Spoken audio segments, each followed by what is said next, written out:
Ganz früh morgens fährt die Luna Lata von Teddy Heinen schon an uns vorbei. Frühaufsteher. Wir starten später hinterher. Ja, hinten ist auch los. Anke ist schon unterwegs und wir können jetzt hinterher fahren.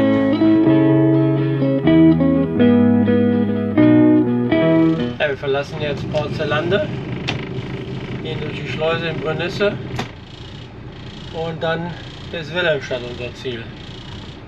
Wir fahren durch das Grevelinger Meer bis zur Schleuse Brünnisse. Hier geht es Backbord Richtung Kammerschleuse, die ist quasi in Sichtweite. Danach geht es schnell weiter. In der Kurve sieht man, dass die Autoroute von der Wasserkarten-App manchmal nicht präzise arbeitet. Es geht weiter zu den Volkerak-Schleusen. Von dort aus ist es nur noch ein ganz kleines Stück nach Wilhelmstadt. Port Zellande hat mir sehr gut gefallen. Hier werde ich auf jeden Fall noch mal hinfahren wollen. Und da ist die schmale Ausfahrt. Ich hoffe, dass der Segler wartet und uns erst rauslässt. Es ist eine sehr schmale Ein- und Ausfahrt.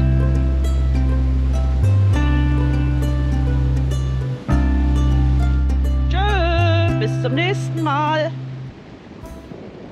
Jetzt haben wir ungefähr 1,5 Stunden gemütliche Fahrt bis zur Schleuse Brünnisse.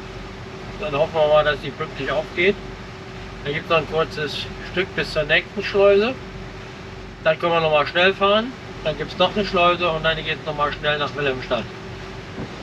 Das Grevelinger Meer ist natürlich auch ein Paradies für Segler. Ein kleiner Zwischensnack. Genau. Da müssen wir nicht so hungrig fahren. Haben noch nicht gefrühstückt, sind vielleicht heute Morgen los. Eine gemütliche Fahrt hier durchs Grevelinger Meer. Das ist kein Gezeitengewässer, aber trotzdem salzig. Es wird also immer auf gleichen Stand gehalten. Was ist Ebbe, was ist Flut? Ebbe ist der Zeitraum zwischen dem Höchststand und dem Niedrigstand, also wenn das Wasser abläuft. Und Flut ist vom Niedrigstand bis zum Höchststand. Und wenn das Wasser hoch ist, dann ist es Hochwasser. Und wenn das Wasser unten ist, ist es Niedrigwasser. Also Ebbe und Flut sind immer die Bereiche dazwischen. Die wird oft einfach verwechselt. Brünnisse hat auch einen riesengroßen Hafen. Direkt hier in der Nähe von der Schleuse. Jetzt fahren wir hier langsam in den Schleusenbereich ein. Da hinten ist auch noch ein kleiner Strand. Heute Morgen hatten wir wunderschönen blauen Himmel. Leider zieht sich das wieder zu. Aber wir machen das Beste draus. Wir sind an der Grevelinger Schleuse in Brünnisse. Und die Schleuse füllt sich gerade von der anderen Seite, das heißt, es dauert noch einiges. Man sieht, dass der rausgefahren ist und die Richtung Grevelinger Meer fahren wollen, fahren jetzt ein. Jetzt befinden wir uns hier direkt gleich vor der Schleuse. Die Schleuse hat eine Besonderheit, die hat 2 Brücken. Das heißt, egal ob die Schleuse nur auf ist oder nicht, die Autos können immer über eine der beiden Brücken fahren, sodass es hier nie Stau von Autos gibt. Das ist schon ideal. Na, haben wir euch wieder eingeholt. Das sind Influencer und dann freut man sich, wenn man sich doch einmal begegnet. So, jetzt sind wir am Warteplatz an der Schleuse. Warten, dass die Boote rauskommen, sodass wir dann irgendwann einfahren können. Das Tor geht auf ins Grevelinger Meer rein, geht deutlich schneller wie raus. Das hat mich jetzt doch etwas gewundert, weil das hat ewig gedauert. Ah, man kann die Boote in den Schleusen schon sehen. Das sieht aus wie eine Brom. Und dahinter sieht noch eine Brom, oder? Ja, könnte sein. Bromtreffen hier. Mehrere Broms. 3, 4, 5. Alles voller Broms. Ja, jetzt bin ich ja mal gespannt. Ja, schön filmen, Marin. Ich bin schon dran. Na, da schauen wir doch mal, ob wir 1 oder 2 davon kennen. Hey! Hello! The Bro, yeah, vom Brom Owners Club. Hey, hello, super! Hi, das ist Frank und Claudia. Hello! Und dann kommt schon die nächste.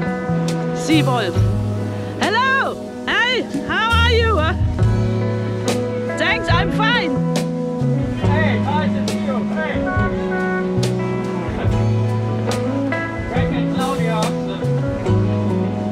Und dann kommt schon die nächste. Hi! Hello!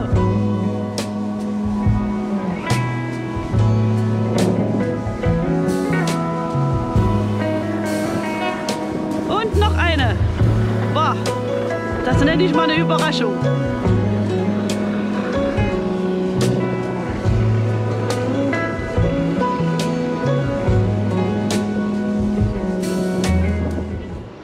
Und wir dürfen einfahren. Das war ja eine Überraschung, dass wir hier vom Brougham Owners Club ganz viele getroffen haben. Und du sagst mir, welche Seite, ne? Welche Seite möchtest du denn? Jo, wir sind jetzt gleich in der Schleuse drin. Hier ist Maxi 2. It was nice to see you guys. It's nice to see you as well. How are you? I'm fine. We are on the way to Wilhelmstadt. We're going there. We are coming here for 2 days and then we're off to Dordrecht. Over. Okay, at the end, Port Zelander is a nice harbor. Okay. Good luck. Take care. Good sailing. Good holiday for you. Bye. Auf Wiedersehen. Ja, Auf Wiedersehen. ja, den nächsten dicken kannst du nehmen. Ja, genau.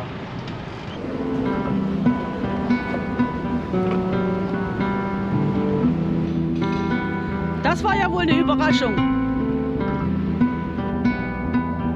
Das Tor geht zu. Wir haben noch einen dran gekommen. Ah, die Brücke geht auf. Das ist hier gut. Es ist immer eine Straße offen, dass die Autos hier nicht stehen bleiben müssen. Dadurch haben die hier mehr Zeit zum Schleusen. Die Schiebebrücke geht auf, gleich geht's weiter. Wo kommt ihr her? Eindhoven. Okay, ja. Okay. Wiedersehen. Tschüss. Und auf geht's. Haben wir wieder Follower gewonnen. Wir haben ja die Grevelinger Schleuse hinter uns gelassen und das war schon verrückt. Die ganzen Broms, die uns entgegenkamen, war wie Familientreffen. Gleich sind wir auch schon in den Kammerschleusen. Dann können wir noch mal eine Runde schnell fahren und dann kommt die letzte Schleuse von Wilhelmstadt. Das sind 2 Kammern, deshalb habe ich auf dem AES gedacht, die fahren gerade erst rein, aber die zweite Kammer schleust natürlich in unsere Richtung und hat schon grün. Wir könnten ja alle auf die gleiche Seite gehen. Willst du hinter Frank oder willst du auf die andere Seite? Und jetzt kommt hier noch ein Segler vorbei.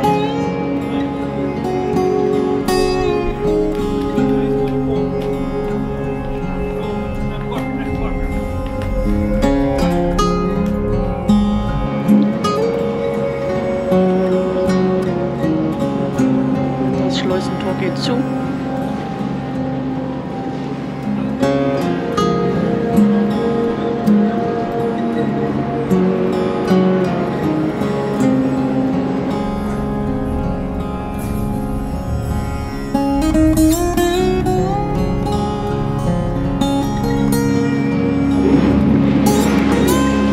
Gehen auch raus. Die zweite Schleuse für heute und wir haben heute noch eine dritte Schleuse. Jetzt heißt es erstmal wieder alles festmachen. Die Kammerschleuse haben wir hinter uns gebracht. Ich verstehe allerdings nicht so richtig, warum das so lange gedauert hat. Das waren gerade mal 2 Zentimeter. Wir vermuten, dass da Süß gegen Salzwasser ausgetauscht wird. Ansonsten habe ich da keine Erklärung für. Ab der roten Tonne jetzt hier können wir schnell fahren. Das sind ungefähr eine Viertelstunde. Und dann sind wir auch schon an der nächsten Schleuse.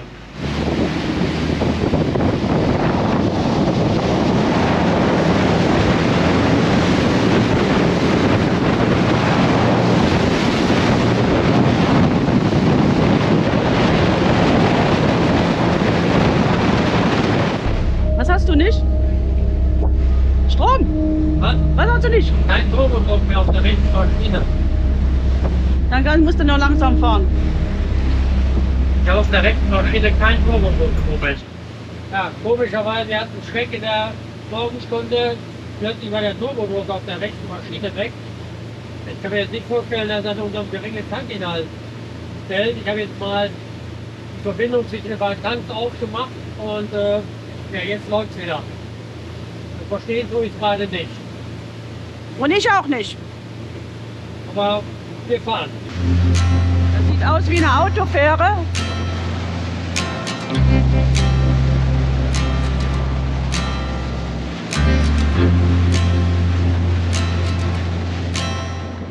Jetzt stehen wir vor unserer letzten Schleuse für heute und warten mal ab. Die Schleuse ist aufgegangen und dann werden natürlich alle erstmal rausschleusen. Und wie sich das gehört, fahren wir auch wieder schön langsam in die Schleuse ein. Oder den hinteren, den guck. Den hier vorne kriege ich besser. Da ist ein großer. Und jetzt ist es nicht mehr weit und wir haben unser Ziel erreicht.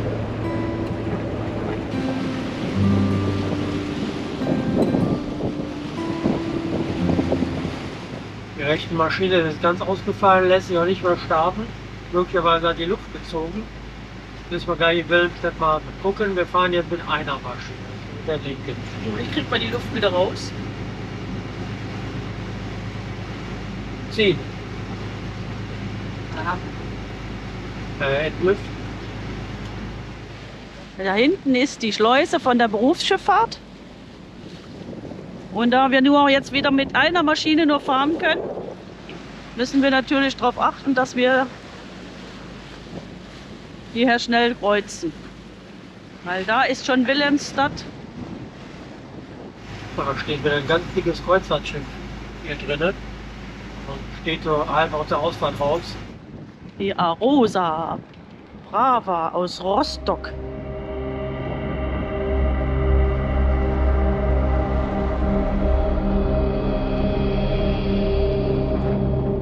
So, hier ist die Tankstelle. Wir werden jetzt hier gleich mal anlegen. Ein kurzer Blick zum Hafenmeister. Und Spar Plus, was auch immer das heißen mag. Hallo? Hier gibt es jetzt B0 Diesel für 1,93 und der geht jetzt erstmal in den linken Tank. Den Tank haben wir schon mal voll. Wir tanken mit beiden Zapfsäulen, das geht schneller. Und jetzt noch die andere Seite. So, der Tank ist wieder voll. Wir haben mal so nebenbei getankt. Einmal für 621 und einmal für 386 Euro. Insgesamt 522 Liter für 1,93.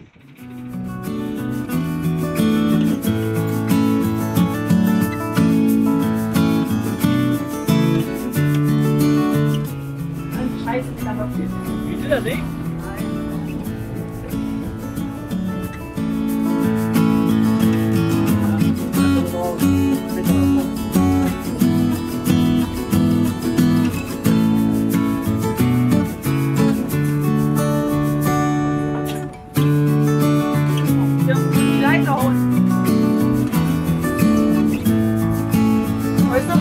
Ja.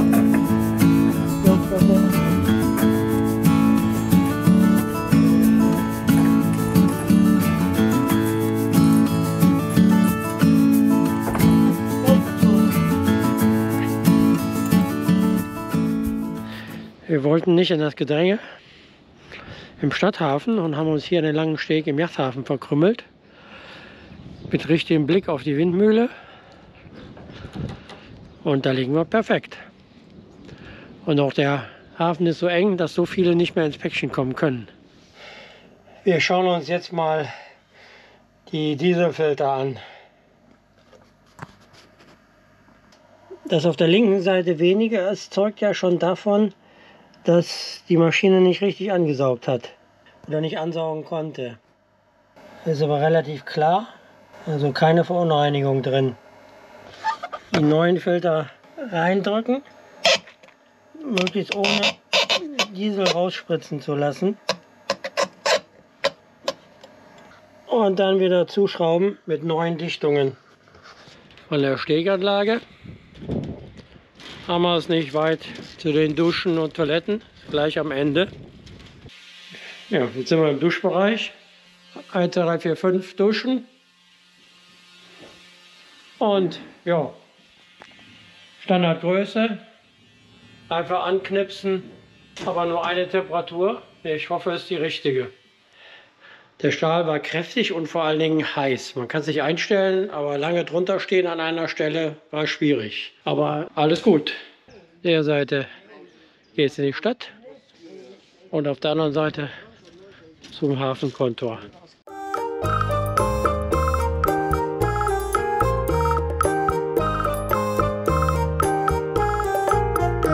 Schon sind wir am Hafenkontor. Wenn man reinkommt, ist das so nah. Da steht die Arosa Brava. Da kann man tanken. Da hinten geht es dann rein in den Stadthafen. Und wir sind heute hier in den Yachthafen reingefahren. Das Hafenmeisterbüro ist, wenn man laufen muss, doch so weit. Aber meist kommt der Hafenmeister mit seinem Bötchen und weist einen auch ein. Herrlich, windstill. Nicht so windig wie in den letzten Tagen. Sehr, sehr schön. Und vor allen Dingen noch nicht so voll. Einmal über die Kuppe, an der Mühle rechts und dann sind wir schon im Hafen. Ja, in der Mühle. Und darunter ist dann der Jumbo.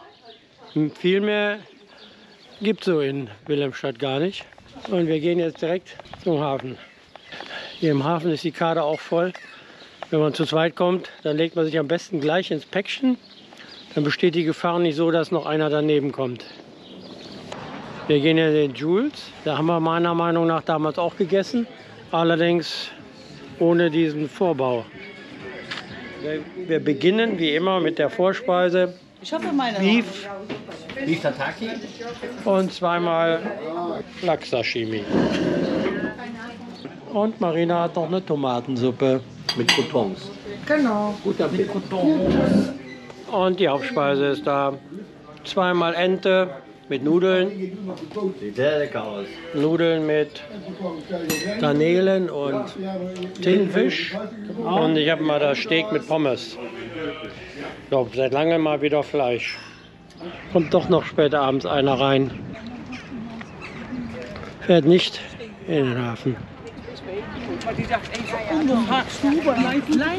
Spaziergang, tut immer gut.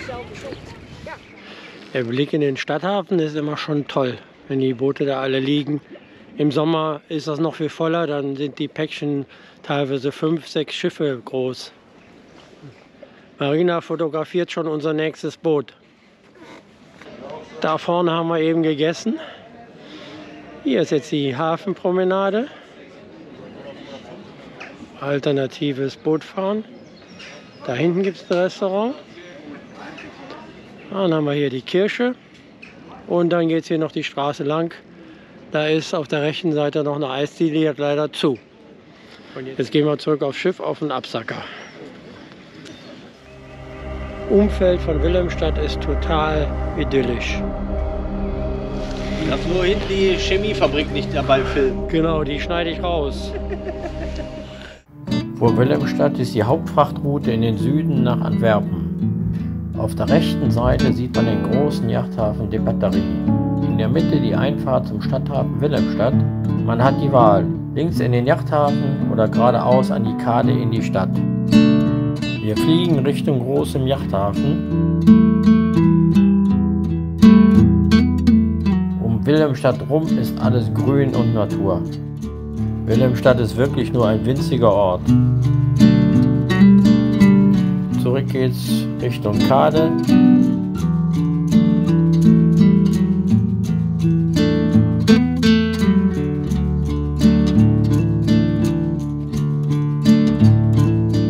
Und dann über den Yachthafen.